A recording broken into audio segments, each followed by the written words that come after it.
The widow came to Esarine Hollow in early November when the snow clung to the hills like rot in the lungs. She wore her husband's coat, stiff with age, too broad in the shoulders. Her name was Miriam Alden, and she'd buried her man in September. Yellow fever or something like it took him quick, and the schoolhouse offered her a place to be useful. Folks didn't ask many questions. Her eyes were hollow and her hands moved like they were remembering a different life. That was enough for the town. The school was a single-room thing, wind-warped and soot-flecked, sitting east of the Baptist church and west of the cattle trail. The children came barefoot even as the frost hardened the dirt, and Miriam taught them their letters, the dates of dead presidents, how to read psalms by candlelight when the clouds choked the sky. But when the last child shuffled out and the silence returned, the walls closed in like ribs around a failing heart. She rented a room above the old tannery. It smelled of lye and boiled hides. Her meals were bone-thin soups and stale bread she bought off the tavern's kitchen girls, and her sleep was haunted by the sound of dry coughing, her husband's, or maybe her own. She didn't know any more. The townsfolk respected her grief the way they'd respect a bare carcass, something to steer around, not poke. She answered kindly, nodded when she had to, but never lingered. The cold suited her. It kept people at a distance. They called her the widow teacher, never Miriam, as if her new shape had erased the old one. Then came the storm. It fell out of the north like a curse, a deep freeze that split fence posts and turned the creek to glass. For 3 days the wind howled like it had a throat, and the schoolhouse shut its door. When it finally passed, the roads were gone, buried, wind lost, no way to tell where earth ended and snow began. Miriam had run out of coal. She burned chair legs and textbooks. She boiled water and drank it plain, knees tucked into her chest. Her lips cracked when she spoke, which wasn't often. She meant to last it out. She survived worse. She was wrong. By mid-January, she weighed less than a scarecrow. Her hair, once thick and pinned in braids, had gone brittle and came away in the brush. She taught through it all, jaw clenched, voice even, refusing to let the children see her tremble. At night, she counted out the days since she'd eaten meat. 34. The candles were gone. She lit oil rags, then those were gone too. She was dying, and she knew it. And then came the rancher. He didn't knock, just opened the door of the schoolhouse at sundown, letting the wind follow him like a dog. He was tall, shoulders square beneath a wool coat dusted with snow. His face was hard to see in the dark, but his voice was level, deep. "You ain't going to last the winter like this." She didn't answer at first. Her pride was a dry thing, curled up in her chest, but not dead. "I have shelter. No food." He stepped inside, took off his hat. She saw then that he was younger than she thought, mid-30s maybe. His eyes were the color of slate under water. He looked like a man who'd done hard things but didn't talk about them. "You have a place?" she asked. "Ridge past Fox Hollow, got cattle, smokehouse, plenty." "I don't know you." "I know." He didn't offer more, just stood there, letting her choose between starving and trusting a stranger. But he didn't press her, and maybe that's what made her nod. He came back that night with a sled, blankets, and a jug of broth. She couldn't walk far, not on feet that had gone numb 2 days ago, so he lifted her in his arms. She was light as a sack of leaves. The stars burned cold above them. She didn't speak again until they were half a mile out, the wind slicing across their path like a knife. "What's your name?" "Cole," he said. And then they rode in silence, the night swallowing their tracks. The cabin stood tucked into a draw between 2 ridges, sheltered from the worst of the wind. Smoke rose from a stone chimney, steady, unhurried. He carried her inside, set her by the hearth. The heat hit her like a blow. She wept then, quiet and bitter, and he didn't say a word. The place was clean, worn wood floors, a rifle over the door, thick furs on the bed. He brought her hot food, salt pork, boiled potatoes, black coffee. She ate until her hands shook too badly to lift the fork. She slept that night for 14 hours. When she woke, the snow had risen against the windows, but inside there was warmth and silence and a man sitting in the corner chair, carving something with a penknife. He looked up once, nodded, then kept working. She stayed. For weeks they hardly spoke. He fed her, gave her space, let her return to herself on her own terms. She learned his rhythms, up before dawn, out to feed the cattle, back by noon with fresh firewood. He listened to the radio in the evenings, or read from a battered volume of Moby Dick. Sometimes she read to him instead, her voice still hoarse from the weeks of cold. She began to ask small things. What happened to your family? Why live so far out? But he never gave much. Just that flat, quiet way of talking that told her he'd seen things and meant not to explain them. But one day in February, she found the shed. She went looking for a broom and found Alinta behind the barn, stacked with firewood and hides. In the corner, nailed against the wall, were 3 lengths of rope, dark with old blood. She stood there a long time. When she came back inside, her face was different. She said nothing. He watched her from his chair, carving slow, patient strokes into the wood. He said only, "Not what you think," and left it there. But things changed after that. She started helping more, feeding the cattle, stirring the pots, darning his shirts with what thread he had. Her strength returned, slow and uncertain, like a bird testing broken wings, but her mind sharpened faster. She watched him now with a hunter's eyes. She noticed how he never turned his back to the door, how he cleaned his rifle every 3rd day whether he'd fired it or not, how he didn't speak of the town or friends or past winters. Then one night, as she was stacking wood inside, she heard voices outside. "Men!" She turned to him, heart thudding.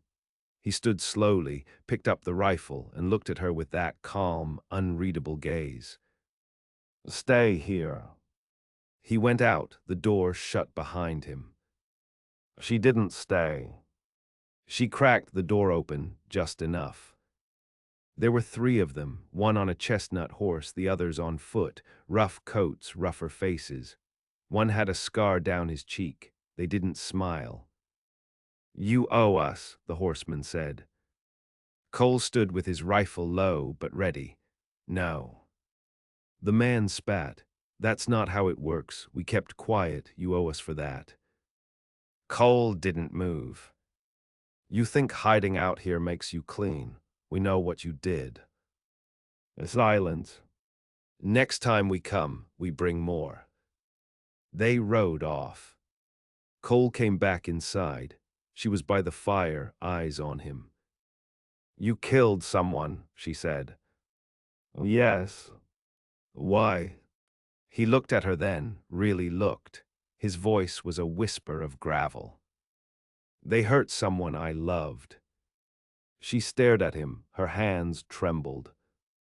And then, very quietly, she said, "So did mine." And the fire cracked between them, and neither one looked away. Miriam began to carry a knife. It wasn't much, just a kitchen blade she kept tucked in her boot, but it sat there like a promise, not against Cole.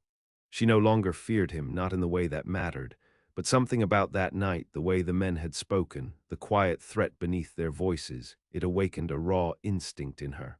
The kind that said, next time it won't be just talk. Snowmelt came slow. The creek outside broke open in brittle slivers, but the road to Esarine stayed buried under drifts and shadow. They were alone, days stretched long, shaped by work and silence. Cole taught her to handle a rifle. She never asked, but he saw the way her fingers lingered on the weapon rack, and one morning he handed her the Winchester and said, "Let's go." They didn't talk much out there. She liked that. Words weren't needed between them. He showed her how to sight the barrel, how to breathe before squeezing the trigger. Her shoulder bruised from the kickback, but she never complained.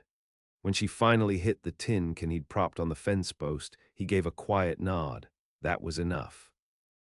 She told him about her husband once, only once. They were gutting a deer in the smokehouse, blood steaming in the cold air. Cole worked the blade through sinew while she held the leg steady. Her voice came out flat, like she was reading a grocery list. Caleb liked horses. He was gentle with them, not with people. Cole didn't look up. He drank, said it was the war, but it started before that. First it was my arm, then my ribs. I stopped counting after the first miscarriage. Still, Cole didn't speak.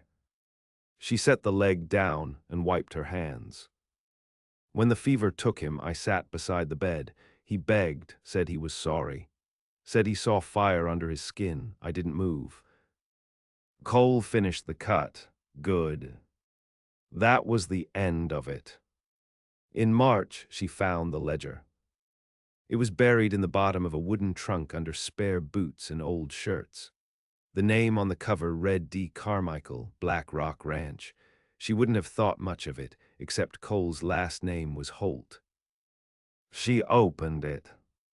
Inside were lists, names, dates, shipments, some marked with excess, some circled. She found a page that chilled her blood. February 7, 1897, Holt, Cole, debt cleared, no further claim. Underneath, Reed, Carver, Finch. She took it to the table, waited until he came in from chopping wood. I found something. He looked at her. The ledger lay between them like a corpse. I bought the ranch, he said finally, not with coin, with blood. She waited. There was a man, Daniel Carmichael, ran this land before me, owned half the meat trade through the hollow.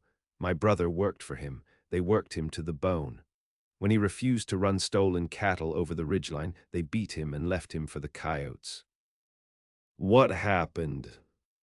I went into town with a shotgun. How many died?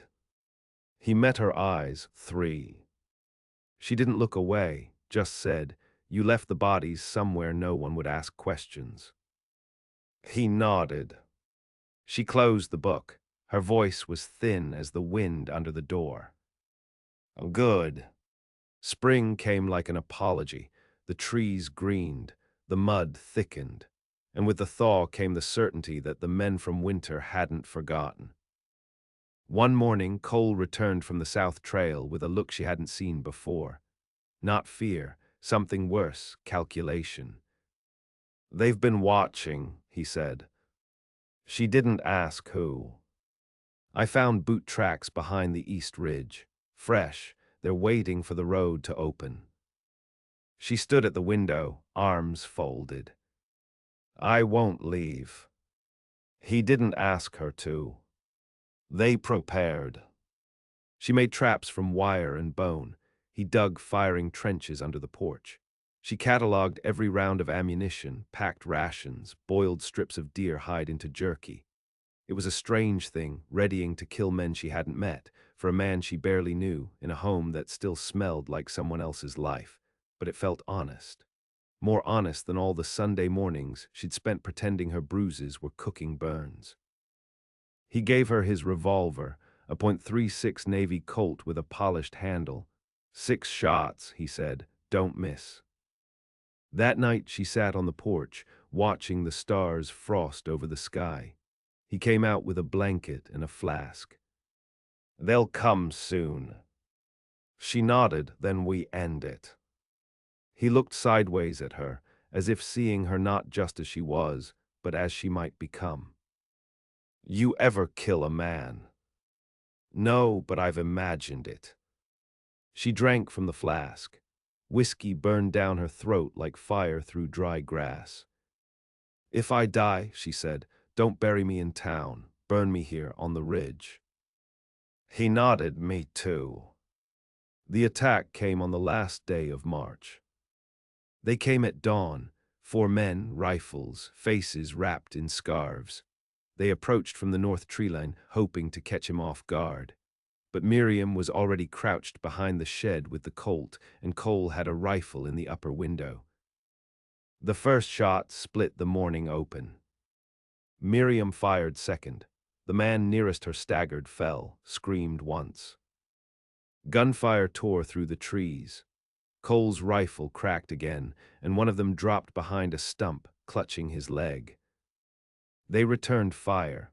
Bullets punched holes through the door, shattered glass. Miriam kept low, heart thundering, hands steady. She crawled toward the barn, found higher ground. From there, she saw the leader, Scarface, same as before, shouting orders. She aimed, waited for him to lift his head. The shot caught him in the neck. He fell without a sound. The last man ran. Cole came out from the cabin with the Winchester.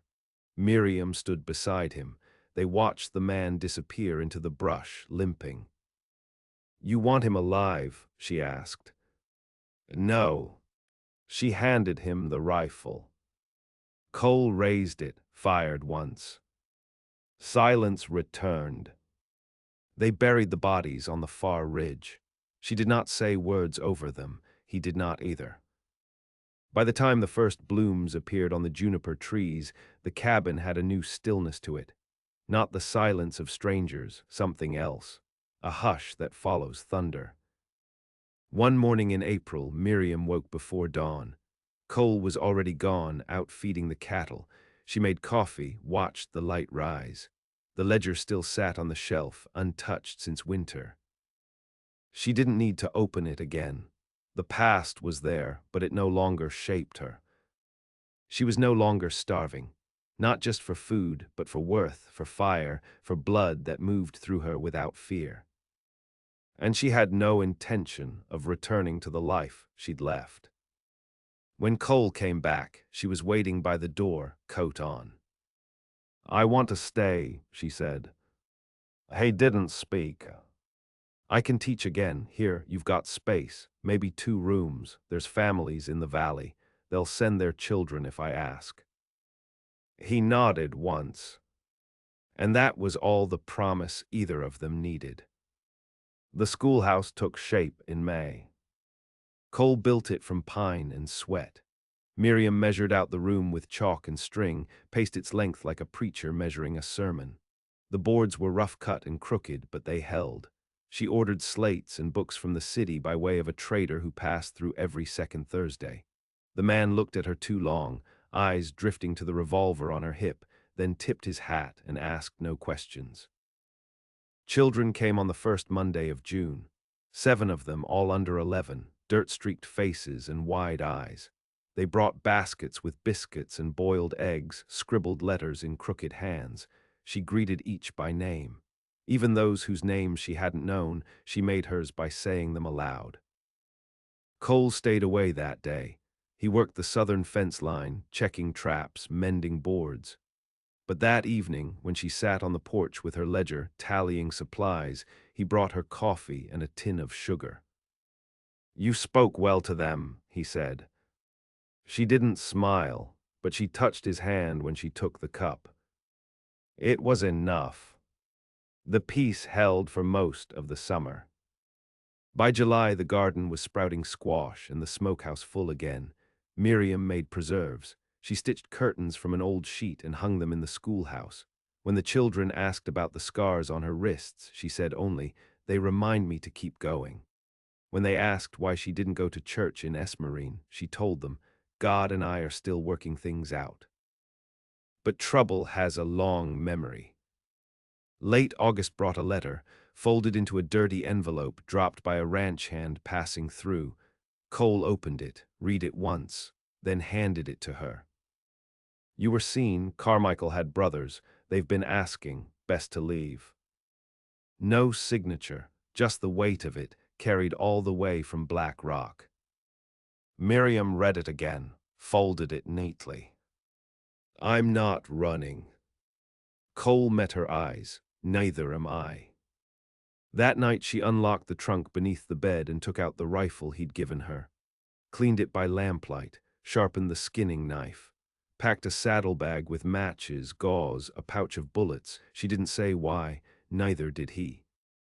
But the days that followed sharpened everything. Cole started teaching her horsework, how to track by hoof mark, how to fire from a saddle. Miriam learned to loop reins through her fingers, to read wind by the way the tall grass bent. When coyotes came too close to the chicken coop, she shot one clean through the chest and hung its body from the fence as warning. She did not flinch anymore. In early September, the rider came. He was alone, dressed too fine for Esarine, black gloves, dustless boots, a silver tooth that gleamed when he smiled. Miriam spotted him from the schoolhouse window. She stepped outside, chalk still on her hands. "You Cole Holt's wife?" the man asked. "I'm Miriam Alden." "Ah, the widow teacher, heard of you." He dismounted, slow, too slow, like a man who didn't fear what might wait behind a door. "Got a proposition," he said. "I don't take them from men I don't know." He grinned, name's Silas Carmichael. So it had begun. She led him to Cole, who stood in the barn's shadow with a hammer still in hand. No words were exchanged at first, just the long silence of two men with reasons to kill and reasons not to. "I'm not here to avenge my brother," Silas said. "He was a bastard, everyone knows it." "Then what do you want?" Cole asked. "The land, the cattle, my family wants the trade routes back. We let you live because it suited us. But now the hollow, getting noticed. Railmen are coming, new buyers. This ranch sits right in the way." Miriam stepped forward. "So you came to threaten us?" "No, ma'am," he smiled again, cold. "I came to offer a price." "What's the price of blood?" she asked. Silas's face twitched. "We'll be back in 3 days," he said, "with money or fire." He turned and left. That night, Miriam didn't sleep. She sat by the window, watching the fields, every creak of the wind a warning. She saw the way Cole checked his rifle twice, how he paced before bed, how his hand lingered near the shotgun behind the door. "You thinking of running?" she asked. He shook his head. "But I won't let you die for my war. It's mine now, too." He sat beside her. "I kept thinking," she said, "that grief would be the end of me. That losing Caleb was some final thing, but it was the hinge." He said nothing, but his hand reached out and wrapped around hers. "We fight," she whispered. He nodded. They didn't wait for Carmichael's return. At dawn, they rode to Esarine. Miriam stood in the middle of the square and told the people what was coming, told them Silas meant to take what he could not earn. "I need men," she said, "not to die, just to stand with us."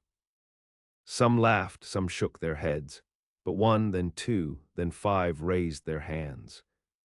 They returned that evening with 6 rifles, 2 shotguns, and a crate of rusted traps.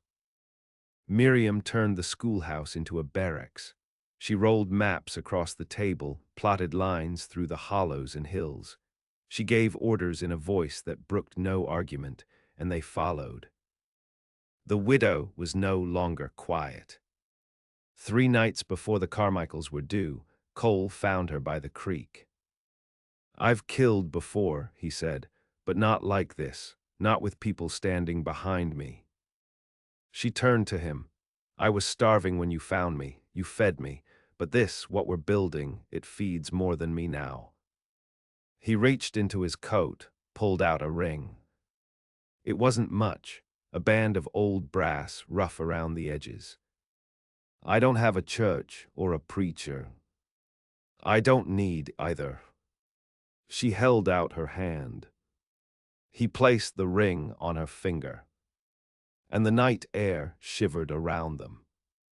The next day, they buried traps along the southern fence. The day after that, they salted the road into the canyon, masked scent trails, laid out false camps to lure attackers. And on the 3rd morning, Miriam stood atop the schoolhouse, rifle slung, dress tucked into boots, eyes on the ridgeline. They were ready. They would not run. They would not starve. They would not be taken. The Carmichaels came at dawn, just as the morning light burned the frost from the fields. 5 riders at first, then more, 10 in all, rifles strapped to saddles, dust trailing behind them like ghosts unburied.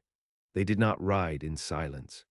They came with whistles and shouts, with the easy swagger of men who'd taken what they wanted their whole lives and never been told no. Miriam stood at the gate, flanked by 2 of the ranchers who'd taken her side. Cole waited behind the barn with a scoped rifle and 1 bullet marked for Silla's.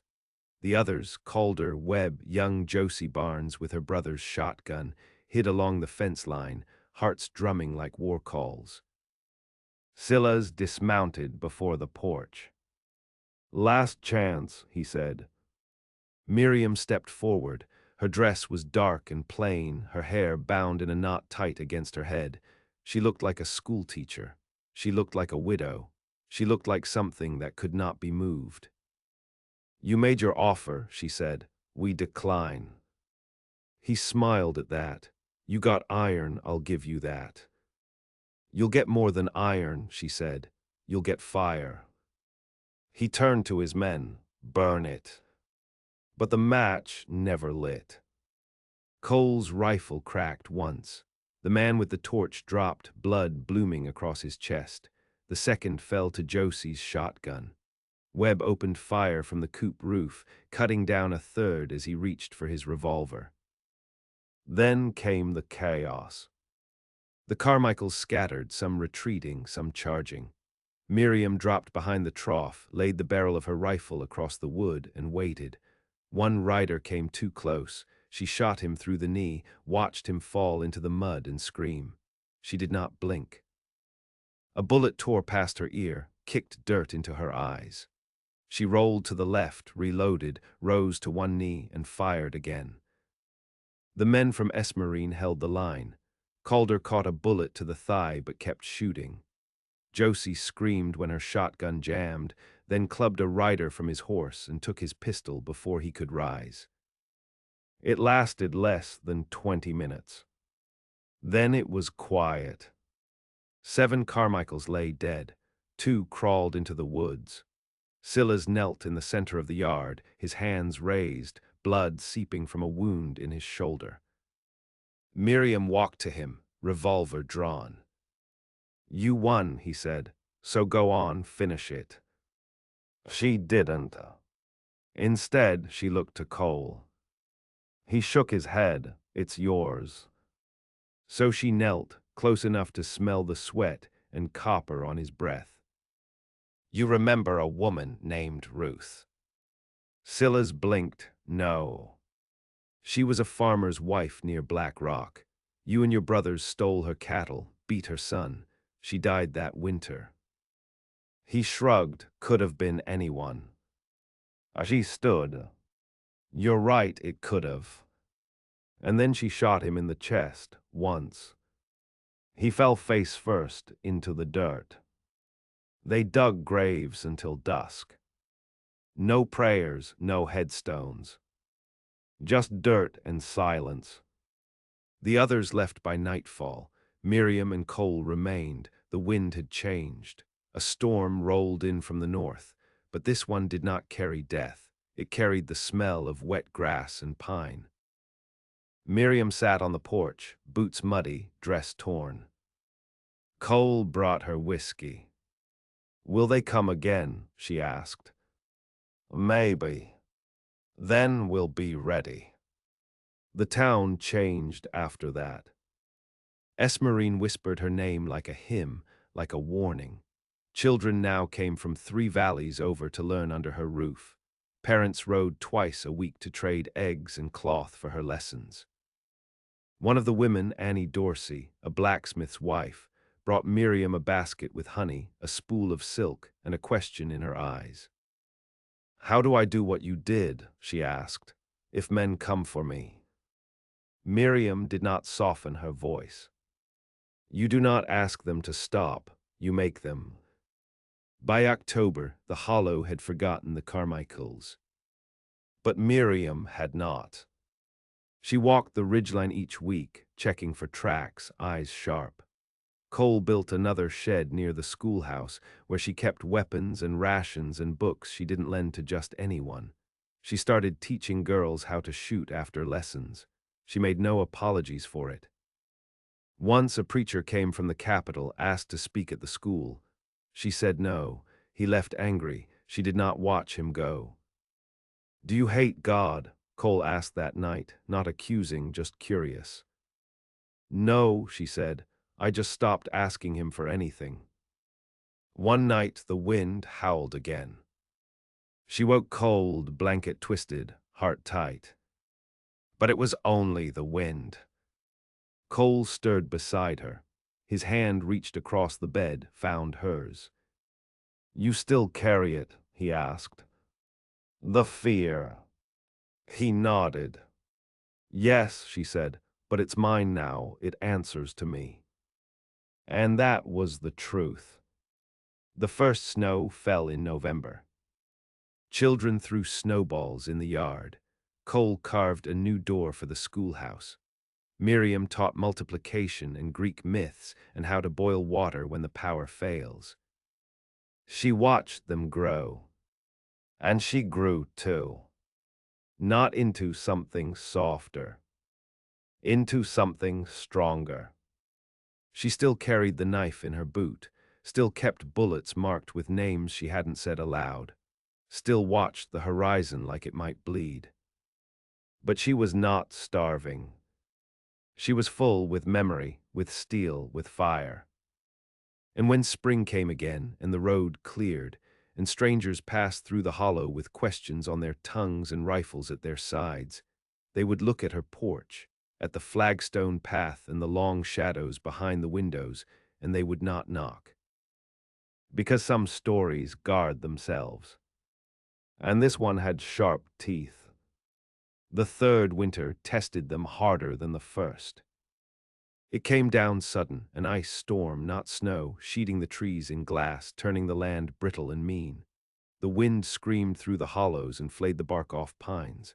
Livestock froze where they stood. A mule shattered its leg on black ice near the ravine and had to be put down. Miriam did it herself. One shot behind the ear, then silence. Cole burned the body the next day. The smell hung for days. They were prepared, the cellars were full. Firewood stacked high, salted meat cured and dry. The children didn't stop coming. They came in furs with blue lips and wet boots, tracking slush across the floor. She let them. She taught with her coat on, steam rising from the stove.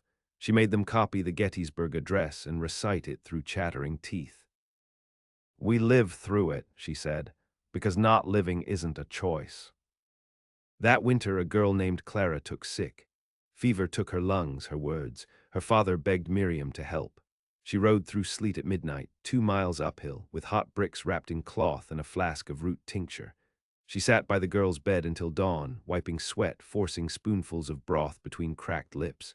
When the girl finally coughed and opened her eyes, Miriam did not smile. She only said, "Next time, warm the walls before you sleep." By then, the hollow did not ask who Miriam Alden was. They asked how she endured. When spring returned, something in her changed. Not broken, she'd long since passed through breaking, but reformed, like iron after the second fire. She began to ride beyond the ridge, past the known roads. She spoke with surveyors, traders, even a marshal from the county who came sniffing after the Carmichael names. She told them nothing, but she remembered what they said. The railroad was coming, slowly, cutting east through the lowlands, carving the world into maps made far away. She knew what that meant: land bought, people pushed, men with laws in one hand and rifles in the other. She told Cole, "They'll come for us again." He nodded, "Then we change how they come." They registered the ranch as a co-op. Miriam filed the papers herself, walked into the county office in a black dress with a book of names, neighbors, friends, ex-ranchers too old to run cattle but young enough to sign a form. It was a loophole in a land act meant for men in cities. She found it, used it, and made it law. The ranch became untouchable. Shared land, shared weapons, shared blood. She didn't stop there. She turned the school into a sanctuary for women, those with bruises, with children not fathered by choice, with eyes like hers once were. They came quietly, one by one, carrying only a name and a fear. She fed them, housed them, taught them to fire a rifle and clean their own wounds. Not all stayed, but those who did carved their lives into the earth like bones into stone. One of them, Hannah from downstate, asked her once, "Why do you do this?" Miriam looked out the window, watched the field sway. "Because someone carried me once, now I carry others." Cole aged into his quiet. His hair turned iron gray, his steps slower, but his eyes stayed sharp. He patrolled the land every morning, always armed, always watching. When asked if he feared growing old, he said, "Not while she's alive." They never married, not by paper, but they were each other's. That was enough. On the 5th anniversary of the siege, Miriam stood before the schoolhouse and told the children the story. Not the pretty one, the true one. She told them how men came to take what wasn't theirs, how they bled for it, how they failed. One boy raised his hand. "Did you kill them?" She looked him square. "Yes." He didn't speak again, but he watched her different after that, like you watch a blade before you touch it. In her 50th year, she returned to the canyon where Cole first found her. The school closed for 3 days. The cabin sat empty. No one asked where she'd gone. She stood on that ridge and listened to the wind. No blood now, no pain, just the silence she remembered. The cold, clean emptiness that once held her in its teeth. She built a cairn, just stones, no words. When she returned, Cole didn't ask what it meant. He only took her hand in his and pressed it to his heart. They grew old together, but not soft. Miriam never stopped teaching. Cole never stopped guarding. And when the railroad finally reached the hollow, when men in waistcoats stepped off iron engines and asked for deeds, they found a township armed with memory and led by a woman who did not flinch. One of them tried to threaten her, a lawyer from Denver, young, slick hair, no scars. She handed him a bullet across the desk. "What's this?" he asked, half laughing. "That's your answer," she said. "Come back and I use the next one." He never returned. In her 63rd year, Miriam stood in front of the rebuilt schoolhouse, 2 rooms now, a library, an infirmary. Children ran wild in the yard. A new teacher, a girl who'd once slept under Miriam's roof, called them in for lessons. Miriam stepped down from the porch. Her work was done. She walked to the cabin on the hill, where Cole sat carving by the fire, his hands still steady. She kissed his forehead. And in the dusk, they watched the world they'd built light up with lanterns. No one starved that winter. No one begged. No one took without fear. Years later, when they were both gone, and the snow covered the schoolhouse roof, and the names Carmichael and Alden were stories whispered by firelight, someone carved words into the old cabin door. She starved once, then she learned to feed others with fire. And that was the truth. That was the ending. That was her justice.